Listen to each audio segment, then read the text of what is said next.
the St. George Musical Theater would make its home there on the stage where once a performance was so intensely moving that an actual shot rang out and an actual bullet pierced the ceiling. Once I lived in Cottonwood and owned a little farm. When they called me down to Dixie, it caused me much alarm. To hoe the cane and cotton, I right away must go.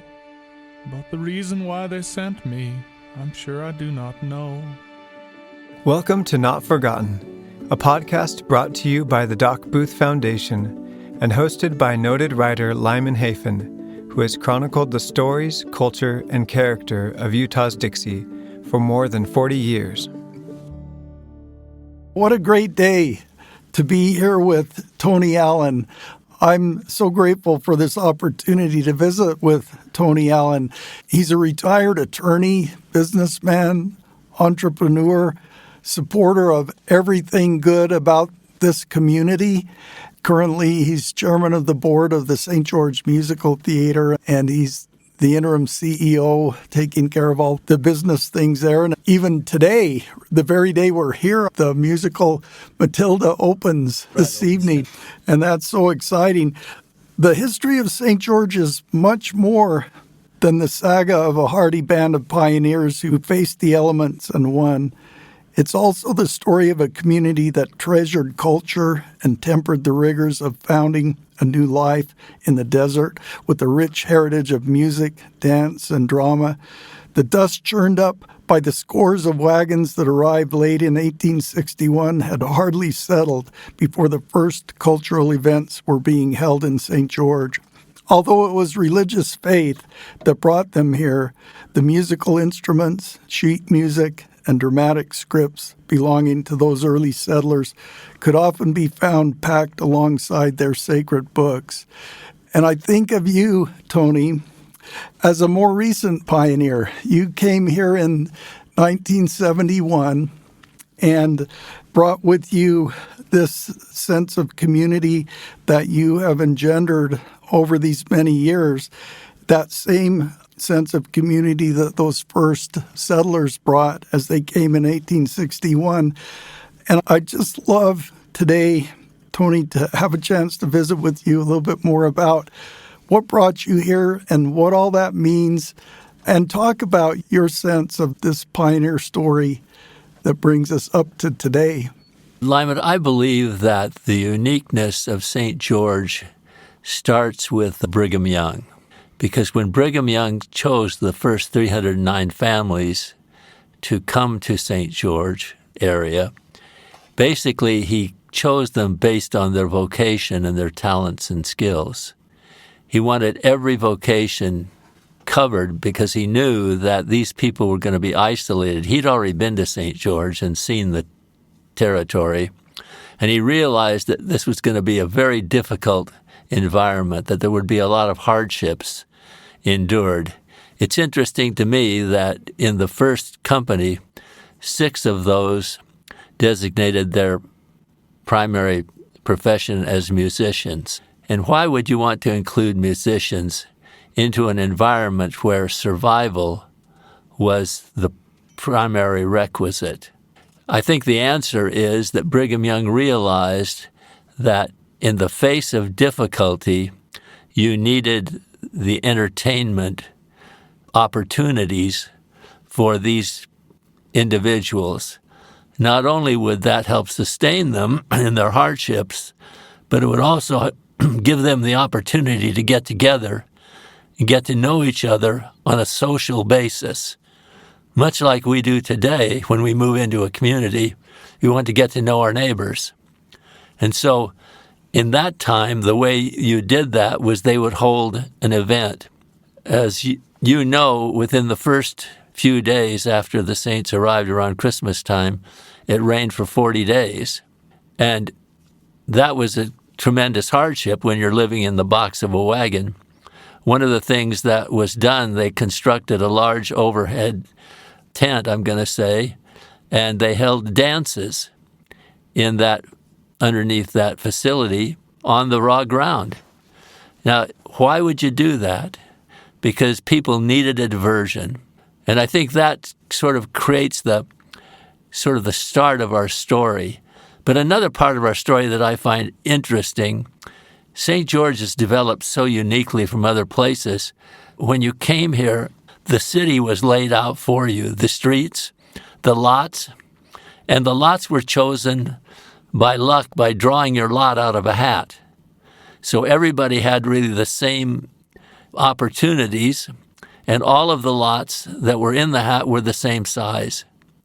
There's a thread that goes through this that engendered a spirit of cooperation. And I think drama plays a critical role when you're talking about cooperation in difficult times. Tony, those are such profound insights, and it's awesome to hear that from your perspective, because you were not born here, but you came here as a young attorney in 1971, and you came into this valley and into this culture and became a part of it. And now you are as much a part of that story as any of those original pioneers. Talk about that adoption process. Let me tell you, I had a couple of unique experiences that I think shaped my view. After I graduated from BYU, I went to law school at the University of California in Berkeley called Bolt Hall. The year that I arrived in 1964, there was a student movement to take over the campus. So students, very liberal students, went into the administration building, Sproul Hall, and camped out, basically closing down the administrative functions of the university for about 40 days. To me, that was really unique experience, and really very disruptive in terms of what it did to the community.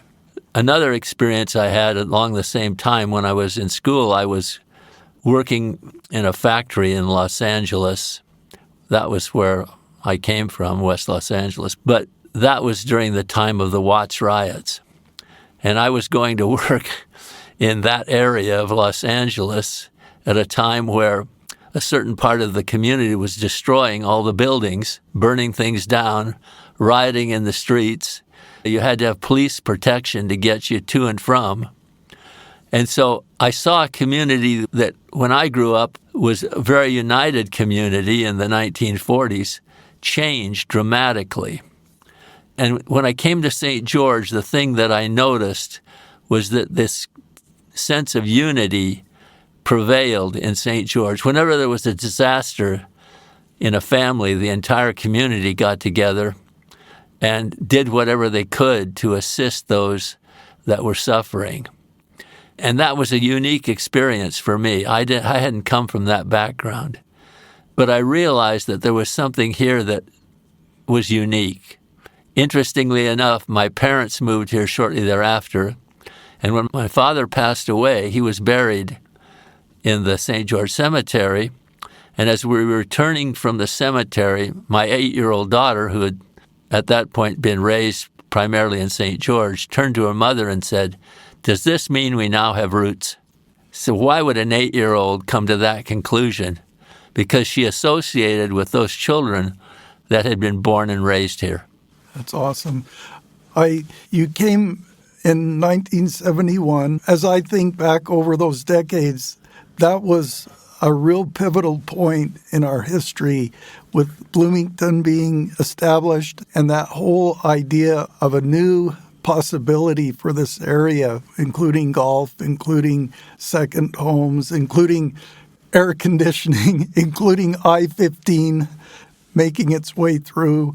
Talk about those times as it relates to this community spirit that you're talking about. I think that that's a really relevant time period that you've mentioned. I was induced to come to St. George by TerraCorps, who invited myself and my wife to come and look at this new community and obviously buy a lot if we chose. There were 3 or 4 model homes around the golf course, and that was it.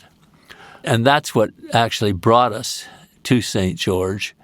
I think that Bloomington was the deciding factor. When I came to St. George, the community was 8,000. A lot of the streets didn't have curb and gutter or sidewalks. It was a very rural community. And Bloomington was a different development. Bloomington had paved streets, curb and gutter, sidewalks. And I think what it showed to this community was that there were improvements that could be made. When I first moved here, there were 4 other attorneys. And even in that environment, things were relatively provincial.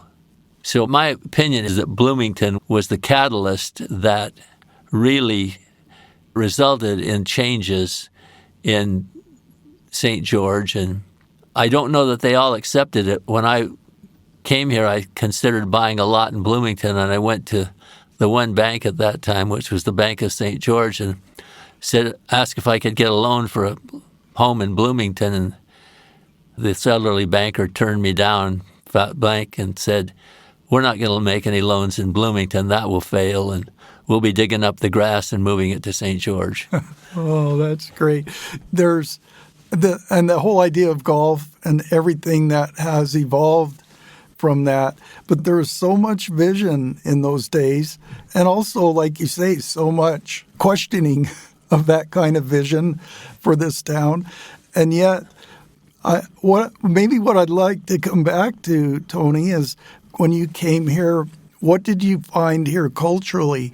I know that the performing arts and all of the arts were certainly significant at Dixie College at that time, and that's where the heart of it all was, and much of it still is. Yes, when I got here, the performing arts venue that everyone looked to was Dixie College. There were no other venues, there were no other groups outside of the college that were really performing for the residents of St. George or Washington County. Dixie College Arts Department and the theater department was really the center of those activities, and they would regularly put on musical performances, cast by and for the students. But it was a community event. It was something that when they had a show, everyone wanted a ticket and everyone would go. And I remember that time. I was a teenager and wasn't really interested in those kinds of things. And yet I remember 14, 15, 16-year-olds going to musicals at Dixie College and really being moved by them. No, I thought they were well done, and I don't think you look at things necessarily from the perspective of someone that really is critical of the performance. I think you go to these things to be enriched and inspired, and there's always something in the story or in the way it's cast and shown that gives you something that you take with you when you leave, and that's why these musicals in particular are so vital. And it's interesting that a lot of these shows that we're seeing today were produced in the 30s and 40s and are still very popular to the audiences today, which aren't the same audiences that saw them when they were originally produced. It's true. Tony, you've, by way of your leadership and your involvement in supporting especially musical theater, but the other arts in the area, you have a pretty good grasp of that history. You mentioned those 6 original musicians who came with the first group of settlers, but take us back maybe to the original Opera House and maybe bring us through the decades that bring us right up to where we are now with the St. George Musical Theater. It's interesting that this all started in 1862 when Erastus Snow organized a play in a Bowery where the Tabernacle now is situated. It was called Eaton Boy. And I've tried, Lyman, to find the script for that. So far I have not. But I do know it was produced in that period of time on the East Coast. But that was the first performance. Another significant event in my mind was shortly after they arrived, a couple of years after, they decided that they would need to have an event for Christmas. And one of the challenges was to create the music for this event. So Erastus Snow asked one of the early pioneers, John McFarland, if he could help compose a song. And he came up with a song, Far, Far Away on Judea's Plain. And that song was used and eventually became known worldwide. And it's interesting, here in this rugged environment in the early 1860s, you get someone that's inspired here to write and produce such a memorable piece of music. So that's one of the first things I think that you have to consider when you say these people, they not only wanted to be involved in these activities, but they wanted to create them. And again, that was unique to me. You go through the development of this structure in St. George, and as we all know, the first building that was built was not a church or a school, but a hall that became known as the social hall. Social means it's a place where people get together and get to know each other and share experiences. And a little bit later, they outgrew that social hall, and they built another hall to replace the first one. And then in 1875, adding on to a church building, they constructed the Opera House, which has been the principal location for dramatic activity in St. George until you get to the time when Tuacahn was developed in the 1990s by a close friend of mine. So anyway, that's the story there. That's awesome. Ricky and I had the opportunity night before last to go to the preview show of Matilda. His daughter and my granddaughter, she is a member of the cast. She's a 12-year-old wonderful little singer, actress, and dancer. And being in that opera house and seeing that production, Tony, was just amazing to me to think that 150 years ago, because that was 1875, exactly 150 years ago, that first play was staged in that venue. And then to see this wonderful, absolutely amazing production, it's going to be a hit, I guarantee you. It's wonderful. But it's just kind of full circle. And I know we're moving beyond that now, and I want to have you talk about what and where and how St. George Musical Theater is moving forward. But to see that original opera house from 1875, and then in May of 2025, there's this delightful, wonderful musical being staged in the very same venue. Yeah, my picture of that, when I think of these young children performing, is that the things that they learn are really transformative into qualities that they'll develop for the rest of their lives. I think that the performing arts gives you a foundation that you don't get in any other area of your life. And it leads you to think, it leads you to develop this, what I'm going to call spirit that really says, I'm part of a cast, and the real key is we want the cast to provide a performance that's going to inspire and enrich those that attend. So you're really doing this in a way because you believe that you want to serve those that come to see you perform. So in a sense, it's really has a religious context because you're doing this voluntarily because you want to bless the lives of other people. And speaking of blessing the lives of other people, tell us about St. George Musical Theater and how it came to be, where it is now, and where it's going.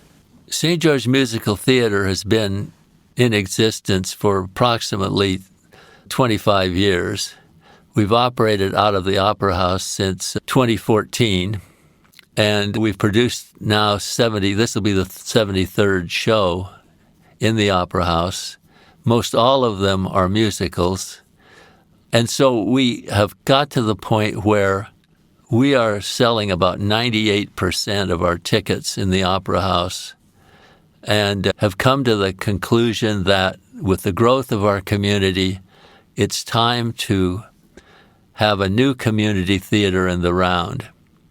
Not only will it lead to a significant more individuals being able to perform, but it will also be a venue that will expand our ticket sales from about 22,000 now a year to 75 or 80,000. So we are in the process of constructing a new community theater in the Round on South Main Street. Again, it will seat 400. We'll have all the bells and whistles of any venue in Utah at a cost of $19.5 million. And the reason to do this is we've outgrown the Opera House with the influx of people that have come to St. George. And what we're doing, Lyman, is we're leaving something that is going to be a central pillar for the performing arts here for another 150 years. You know, it's going to take that long probably before somebody says we need a theater that seats 800 or 1,000. And that goes back to what I said earlier, Tony, that you and all those who are moving these things forward, you're pioneers in your own right. You're moving this same sense of community and this can-do attitude to make things happen. You're moving it forward.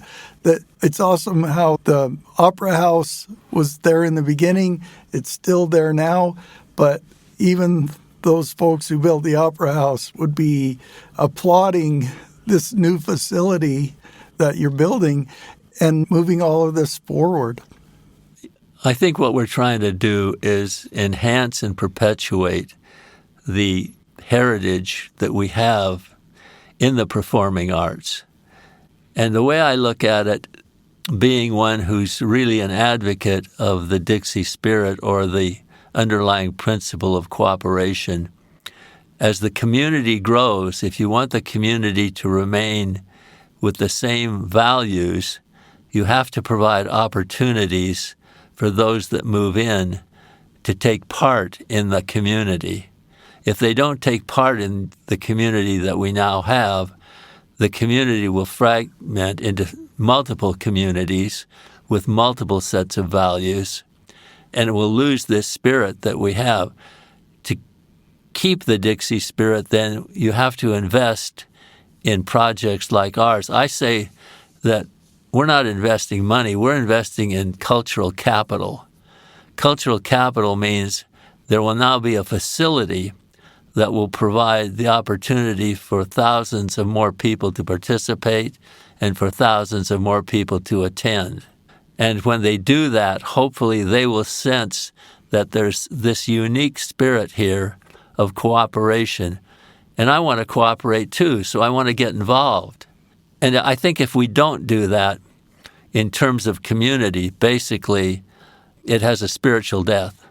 And I am adamantly involved to see that doesn't happen.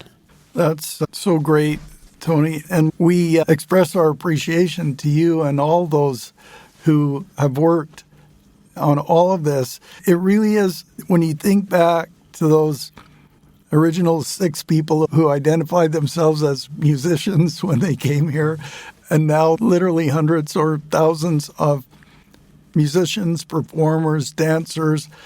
We have, and this is another complete episode, but we have the Southwest Symphony, and we have the facility on the university campus that's being refurbished or and enlarged for the symphony. We have choral groups, we have choirs, we have all of these amazing things that are happening. Not 6 people, but thousands of people now. And it's so wonderful how St. George Musical Theater is at the center of all of that. All of that you mentioned is really part of the vision. I'll give you an example. I had an experience talking to a woman who had moved here in the mid-1990s, who ethnically comes from a different group of people. And I asked her, why did you decide to settle and stay in St. George? And she said, because in St. George, I could become part of the community. She said, I don't want to be assimilated in the community. I want to be a part, which means that she wanted to be active and do things that, in her case, supported the performing arts. And I think that's an example of what we're really striving to do with people that move into the community. A lot of the people that move in have time and resources, and this is a way to direct them into something that is very productive. And as they do that, they get a sense of, I've added to the value. I'm valuable. I'm a valuable member of this community. And I think that's the underlying proposition, that we don't want to be a community where the only people that feel that they're active in the community are those that were born and raised here. We have to be a community that says to everyone that comes here, you can be a part of this community. And there's something of value that will draw you to want to be a part of it, and you'll want to participate. And as is the case with you, your family, your daughter, when she realized that she has roots here, everyone who comes here can have roots here through the very thing that you're talking about. Absolutely. And I think that my children all developed a sense of what the community was as they associated with other children who were from here and took part in many activities when they were school-age children that developed their talents, and they had the opportunities to perform and be a part of the community. My son in sports and my daughters in music. And so I think that was an experience that I find valuable as I look at my children, and I also look at how they're passing that on to their children, my great-grandchildren. That's wonderful, Tony. This has been such a wonderful discussion. I appreciate it. But it's also inspired me to other subjects and other things that I'd love to talk to you more about, Tony, at a future date. There's so much that you can share, and you have that perspective of coming here right at that pivotal time in the history of this community and making your mark in such a great way. I want to thank you for the opportunity to be here today and have this discussion with you. I really believe that this project has value because it will help perpetuate the ideas and thoughts of people that none of us are going to be here forever. So this is a way to leave memories that people can rely on as they listen to it in the future. Thank you, Tony. Thank you so much. That was a great opportunity to get to visit with Tony Allen and to hear his perspective on all of these things. What a good man, and what a wonderful role he's played in all of these things. He's left us now. He's left the studio, and I'm sitting here with Ricky thinking about and talking about some of these things. While Tony was talking there, it reminded me of something that I've written about the Opera House, and also the fact that Ricky and I and our wives got to attend a preview of the musical Matilda a couple of nights ago, in which our granddaughter is a member of the cast. And as I sat there in that old opera house, it was just amazing to me to think about all of the plays, all of the shows, all of the music, all of the performances that have occurred in that building over the last 150 years. And it struck me that some time ago I wrote a piece about the first play that was performed there after the Opera House was built.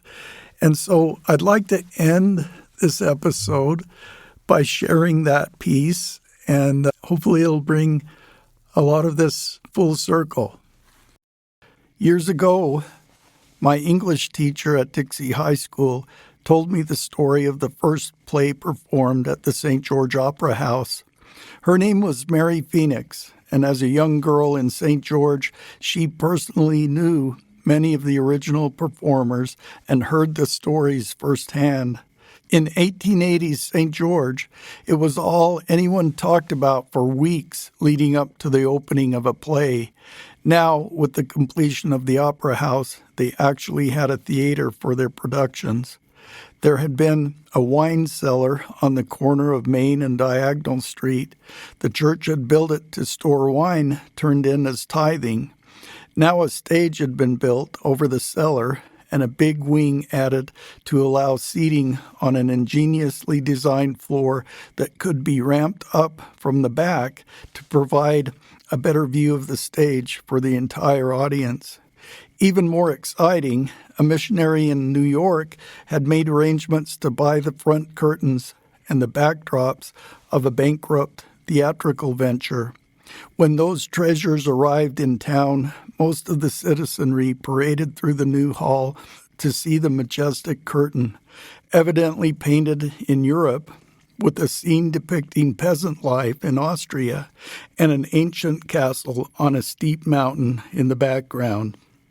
However, they'd have to wait until the first play opened before they'd get to see the backdrops. The Salt Lake papers were calling them the finest in Utah, and they were said to have sufficient variety to answer any theatrical need. Needless to say, nearly everyone in town was planning to attend that first show. Cash in St. George was practically non-existent in those days, so folks brought fruits, vegetables, and who knows what else to cover the cost of admission. It was said that a pair of shoes covered the tickets for an entire family. When opening night finally came, the theater, affectionately known as the Opera House, was brightly lit with candles and a few precious coal oil lamps. Soon the hall was crowded with an awestruck audience. In addition to the main seating on each side of the stage was a raised gallery with 40 chairs. All the prosperous families in town were there. So, too, was nearly everyone else who could squeeze their way in. There was a makeshift orchestra pit in front of the stage where the musicians sought to keep the audience entertained until production began. Play scripts were hard to come by in those days, especially in a place as remote as St. George. So again, the thespians of southern Utah made do with what they had. They had collected parts of plays from every available source and strung them together as best they could. The first play presented was Jenny Brown of the Relief of the Lucknow. But from the reports of those in attendance on that historic night, it would seem to have been an ill-conceived version of East Lynne and the Lady of Lyons. The audience was properly impressed by the scenery and completely swept into the drama of the story as it unfolded. It was a tale of a cold husband and a wife seduced by a scoundrel and then abandoned. In the last act, the wife, suffering from some loathsome disease, crawled through a snowstorm toward her husband's doorstep. Every child in St. George had been saving precious scraps of paper for weeks to pay their tickets. The papers were torn into bits and thrown about the suffering Lady Isabel to give the proper effect. Now, on the doorstep, she pled to her husband, "Just let me see my children, just once, ere I die." While the entire audience wept with her, the husband stamped his foot and proclaimed, "No, no, 1,000 times no," and slammed the door, leaving her to die in the snow on his doorstep. The sobs of the women in the audience were audible, but it was a miner from Silver Reef who decided to take matters into his own hands. The miners were part of the privileged few who actually had cash to pay for their tickets, and they were there in force in the front seats. It was evident they had stopped in Leeds to purchase wine and use it freely for non-sacramental purposes on their way to the play that night. The miner rose to his feet, aimed his six-shooter at the stage, and shouted, "You let her see them kids, or I'll blow your brains out, you blankety blankety blank." His mates dived for his arm, but they were too late to stop the shot. They did divert his aim, and the bullet hit the ceiling. This had to be the most exciting event to occur in the Opera House, but there were many more pleasurable and cultural experiences there over the next 50 years. By the 1920s, the town's theater scene had moved to the facilities available at Dixie College. It would be another 50 or more years before the old Opera House was fully restored, and in a new century, the St. George Musical Theater would make its home there on the stage where once a performance was so intensely moving that an actual shot rang out and an actual bullet pierced the ceiling. The Doc Booth Foundation is dedicated to empowering individuals through educational opportunities and promoting mental health advocacy. Through scholarships and funding for important community needs, the foundation perpetuates the can-do spirit of the founders of this community, using the lessons of the past to chart the course for a better future. Make your tax-deductible donation at docboothfoundation.org. Not Forgotten is produced by Ricky Valadez and made possible by the generous support of St. George Area Zag Stores, industry-leading tech support and accessories. Lyman Hafen's books can be found at lymanhafen.com. Once I lived in Cottonwood and owned a little farm. When they called me down to Dixie, it caused me much alarm. To hoe the cane and cotton, I right away must go. But the reason why they sent me, I'm sure I do not know. We came to Dixie, and we called it home. Oh, in Dixie, we've lived and grown. But the reason why they sent me, I'm sure I do not know. The hot winds whirl around me and take away my breath. I've had the chills and fever till I'm nearly shook to death. All earthly tribulations are but a moment here, and oh, if I prove faithful, a righteous crown I'll wear. We came to Dixie, and we called it home. Oh, in Dixie, we've lived and grown. But the reason why they sent me, I'm sure I do not know. I hope that there's a heaven with rivers pure and clean, but I know